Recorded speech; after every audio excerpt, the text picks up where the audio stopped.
What products you can source from India for Amazon FBA?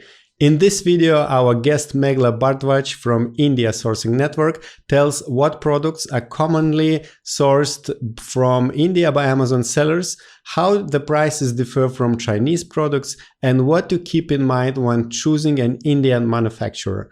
If you need help sourcing from India, find the link below to contact Meghla and India Sourcing Network. Also mention this video.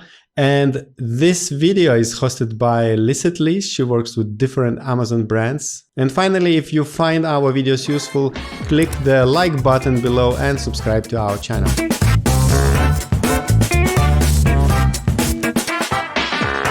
Hi Meghla, I'm really happy to have you here on Orange Click channel today to talk about how to source from India and some frequent asked questions. So before we start, could you please introduce yourself and tell us what you do?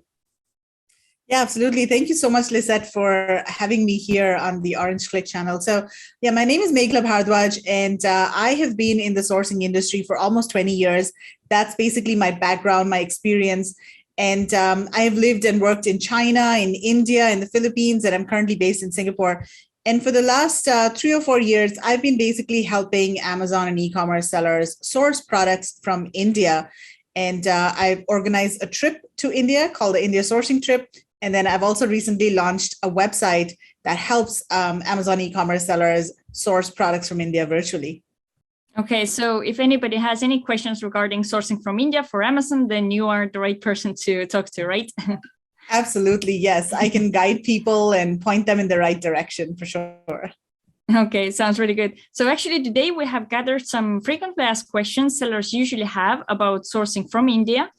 Some of them were submitted during our Clickbox Summit, so our viewers had some questions, and as we had so many questions, we kept some of them for today as well. So I guess we can just get started. So actually, the first question is, I think one of the main questions usually sellers have. So are product prices usually cheaper in India than, for example, when we compare to products they are selling on China? So the answer is it depends and it varies. It's really based on the product category. So if the product is labor intensive, if it requires manual labor to produce the product, then the product could be cheaper in India because overall labor costs are lower in India than they are in China. In fact, labor costs and other overall production costs have been increasing in China. And that's also one reason why a lot of the bigger brands and bigger companies have been moving their low-end production out of China for quite a few years now. Like a lot of the low-end garment production, shoes, those kinds of things have been moving out of China. So if the product is kind of low value and requires labor, like some basic apparel, garments, and if the materials are available locally, then you might find that the prices will be lower in India than in China. However, if the raw material needs to be imported, for example, if it's some special fabric that you need for a garment or a bag or any kind of product, and it needs to be imported from China, then maybe the prices would be higher. And so you really have to think about what products are manufactured in India competitively. What does India specialize in? And those kinds of products, if you source from India, they will be more competitively priced than China. Okay, and can you bring some of the examples which are like the most common products that people are manufacturing in India? Absolutely. So one of the biggest product categories that is being exported from India is apparel and textiles. And there's a huge variety of different types of fabrics that are available from all over the country. And specifically, organic cotton is a very big category as well, and all types of cotton. In fact, India is the second largest producer of cotton in the world, and in some years it's actually the largest producer as well. So if you're sourcing anything related to cotton, whether it's garments, textiles, furnishings, anything related to cotton, that's really, really good in India.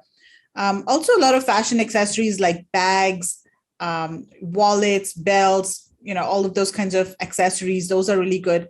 All types of leather products, so whether it's leather garments, leather shoes, equestrian products like horse saddles, things like that.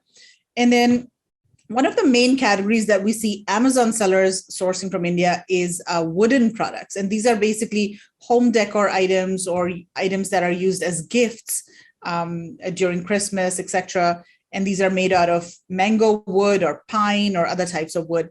And then also metal. Now, India really specializes in metal products, and there are all sorts of metal products like brass, iron, copper, very high quality copper products as well. So metal home decor items, gift items, kitchen items, those are really good as well. And there are other things like marble, stone, ceramic, glass, all of these kinds of natural materials. So India specializes more in the natural materials rather than man-made materials like plastics and silicon and things like that. Okay, that's really good and detailed information. So thank you very much for that. So, okay, so if somebody finds a product they would like to possibly start selling on Amazon, so how does it usually work with ordering samples from Indian manufacturer? Yeah, so mostly Indian manufacturers, if they make the product in-house, they are willing to give you the sample for free, especially if they have, samples in the factory, or maybe if they already make that product for other buyers. They usually will not charge for samples, but they will charge for shipping. However, if you want to customize a product, that's possible as well. And they will do the product development for you. They will produce customized samples based on your requirements. And sometimes they might charge for samples if they are customized. But generally, if it's something straightforward, then they don't charge for samples. Also, once you start placing orders with one particular supplier and you place repeat orders, then they typically will not charge for samples at all. In fact, there's a couple of buyers in our group. They have been sourcing from one supplier, for quite a few years. And whenever the supplier develops any new products, they just send them a box of samples and they say, hey, this is a new product line that we've launched, and take a look and let us know if you want to customize any products. So once you develop a relationship, then you won't have to pay for samples at all. But at the beginning, some of them might charge for samples. Okay, very good. Yeah, that's really cool actually that they send those products in. So that's cool. So so when talking with manufacturers or when sourcing, let's say, how can sellers be sure that they're actually talking with the manufacturer? That I bet there are also like middlemen and brokers working. So how to distinguish if the person behind the computer is actually a manufacturer?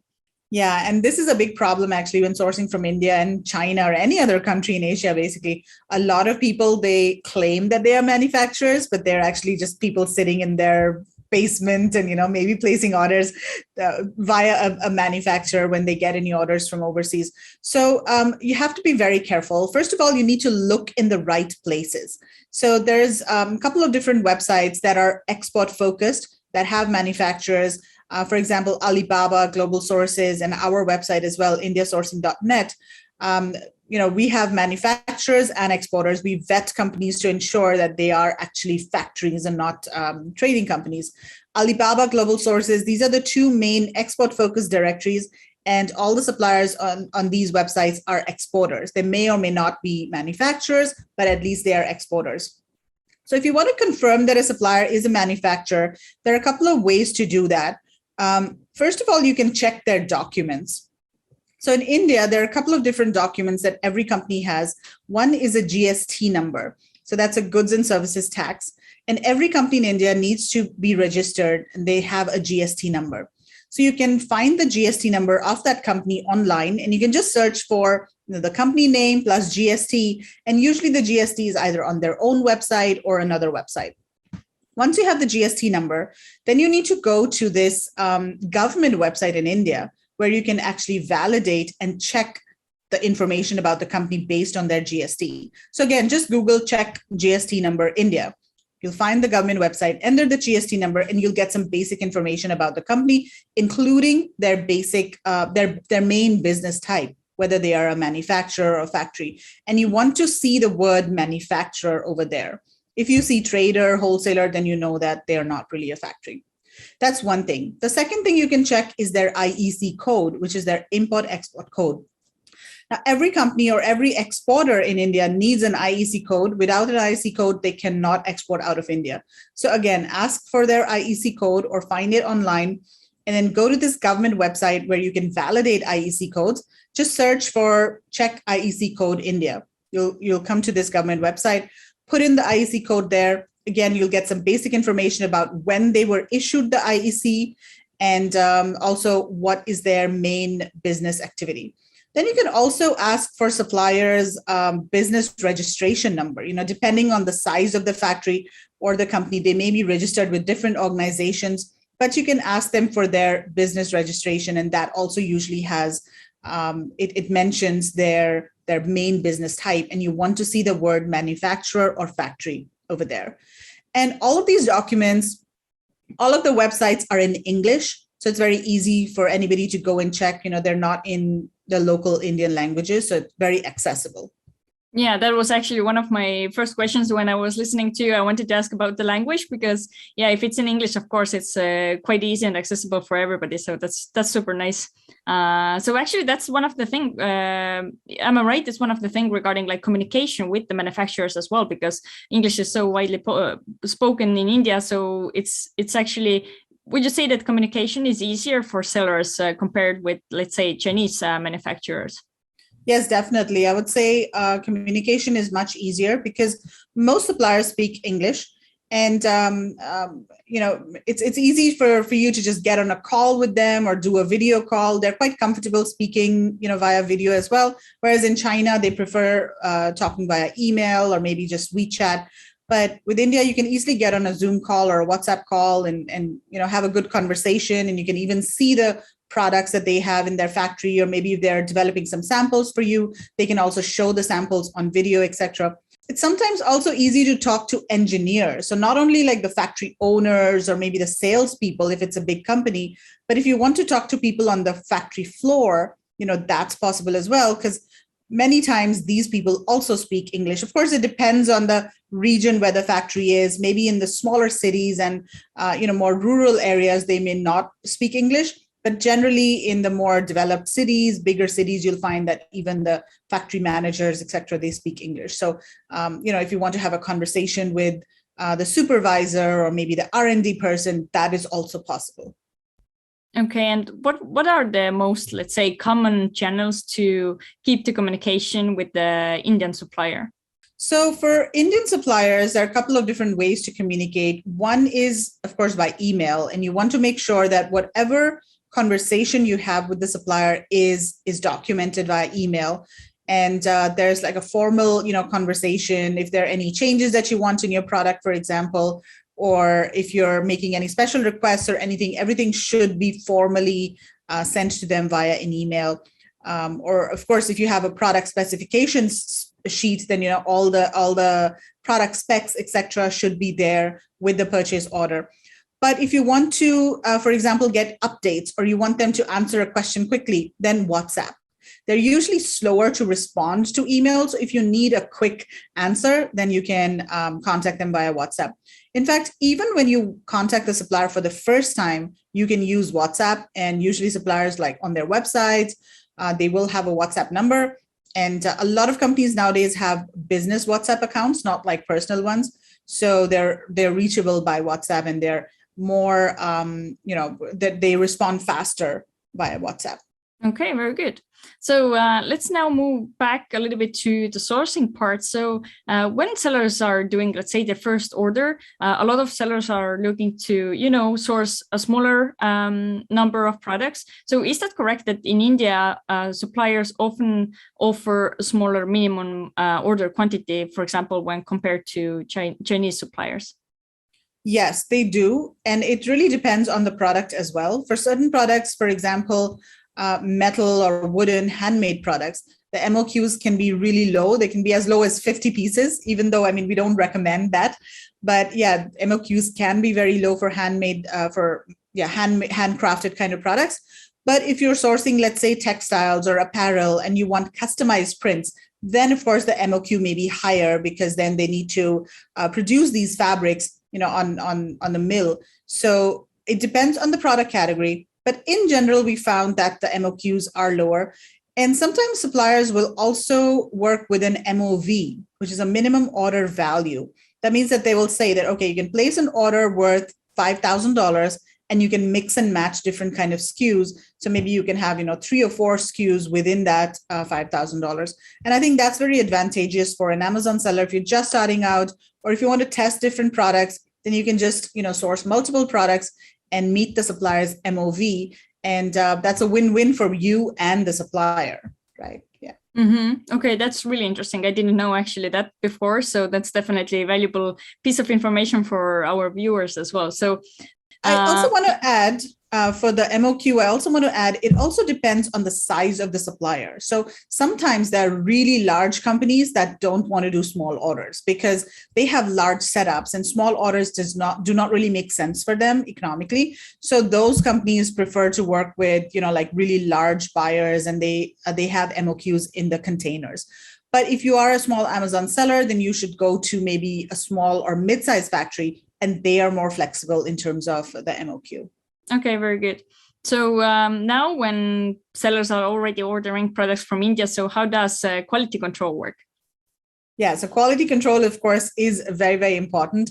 And there are a couple of different ways to ensure that you are receiving good quality products. So the first thing is to make sure your specifications are very, very, very, very, very detailed. Don't leave the supplier to assume anything about your product. Make sure that you are very clear about the dimensions, the color, the features, the finishes, each and everything. Also make sure that you're telling your supplier what you don't want in the product, what issues need to be avoided. For example, if it's a wooden product, you need to specify that you don't need any, for example, scratches or any kind of imperfections in the wood, especially if it's a handcrafted product. Sometimes there can be imperfections in the wood, but you have to tell your supplier what is acceptable to you and what is not. Be very clear about that right from the beginning. And then also for handcrafted products, sometimes you can have variations from one piece to another. For example, maybe the finish might vary slightly, or maybe the size might differ a little bit because these products are handmade. So those kinds of variations happen. But you need to communicate with the supplier right from the beginning, how much variation is acceptable to you and how much is absolutely not acceptable. I mean, depending on, what you think your customer might accept or might not accept. So that's one thing. Be very, very clear about what you need and all of your specifications.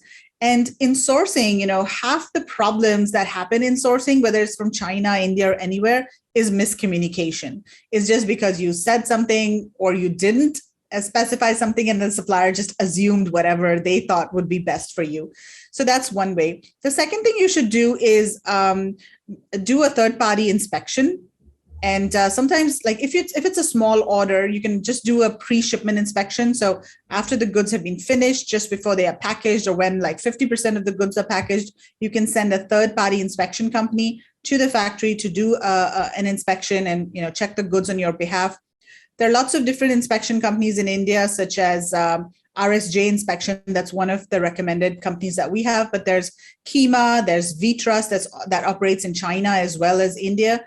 And they typically have the same charges that they charge in China, so about a few $100s per man day. And then, so get an inspection done. If it is a large order that you're placing, then I would also recommend getting a pre-production or maybe a during production inspection done, because you want to make sure that the materials that are coming into the factory, or once the production has started, you want to check that things are going according to your specifications. So it's important to just monitor quality and make sure that your requirements and your specifications are being met. Okay, very good information. So let's now, I guess, move on to the logistics part. So how to get products from the supplier to, let's say, Amazon warehouse. So probably there are like different aspects we can judge briefly from like, is it important to pay attention like where the factory is located in India, and do, like, let's say, suppliers usually help to take care of this part? Because I know Chinese suppliers often offer different options to cover the logistics part. So is it the same way in India? So in India, generally suppliers do not offer DDP. In China, it's very common and they'll manage all of the shipments and everything for you. But in India, typically you need to work with a separate freight forwarder. And, depending on the size of your order, there are different options available. So if it's a very small order, you can just use courier. That's one option, the first option. And you can work with a company like DHL, FedEx. All of these companies have offices in India.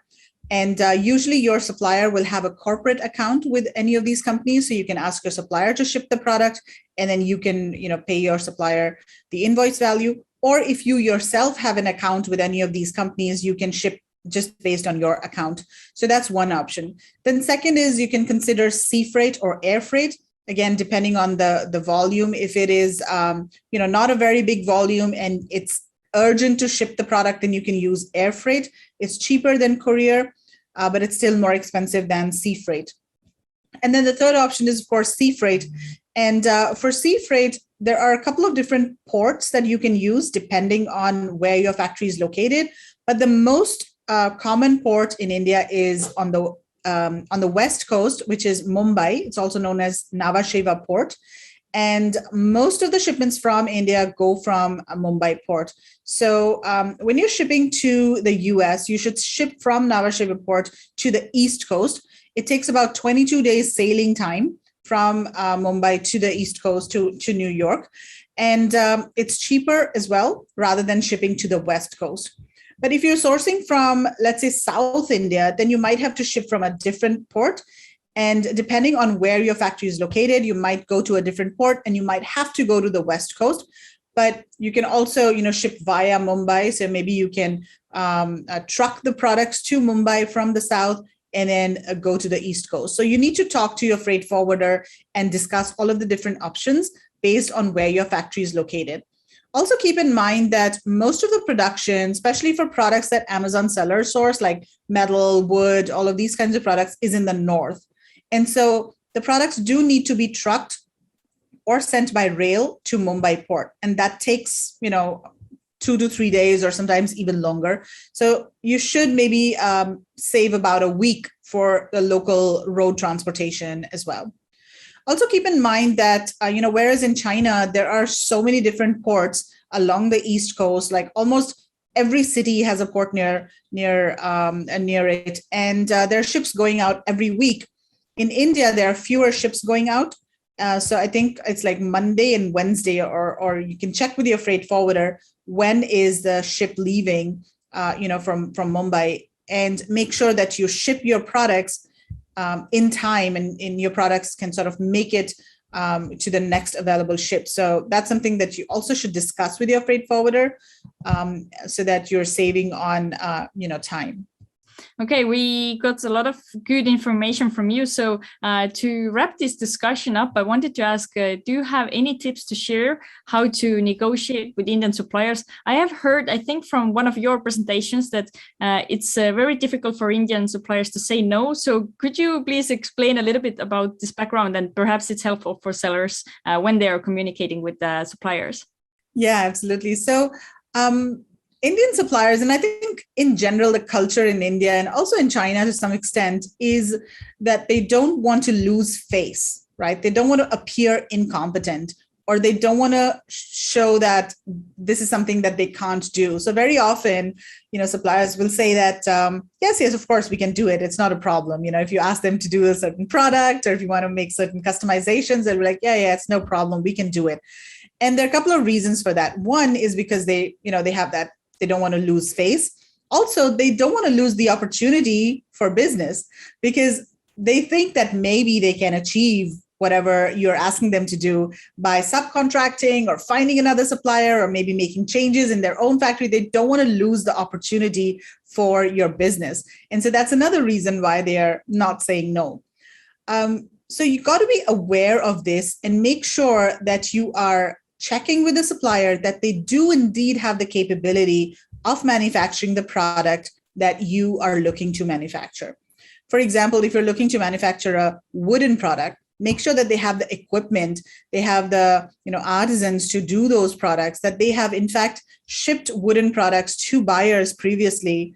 And similarly, if they're doing metal products, you want to make sure that they can do the finishing in-house, electroplating or spray painting or whatever it is that you want to do. Make sure that they have the equipment and everything and capability to do that in-house. So always try to understand what the supplier's core capability is for a specific product, and then place orders for those companies, for those products.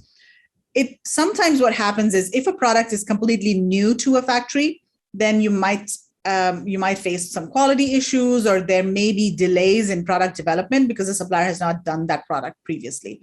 So you just need to be aware of that. And if you're willing to spend the time and effort to work with the supplier to develop a product, then it's totally fine. But just be aware that if they have not done the product in the past, or if they don't have the capability to do it, then you might have issues down the line.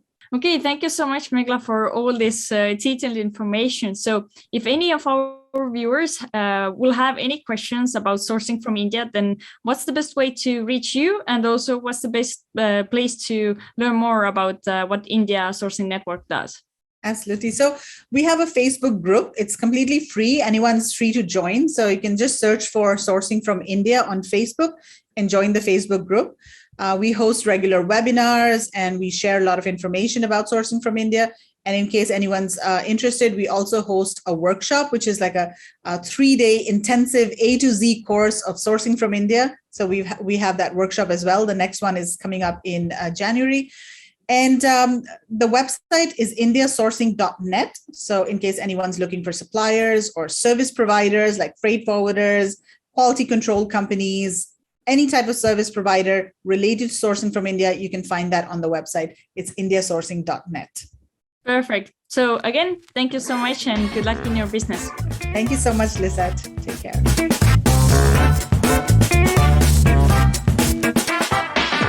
If you want to start sourcing from India, contact India Sourcing Network and Meghla on their website. You will find the link below. And don't forget to mention this video when getting in touch with them.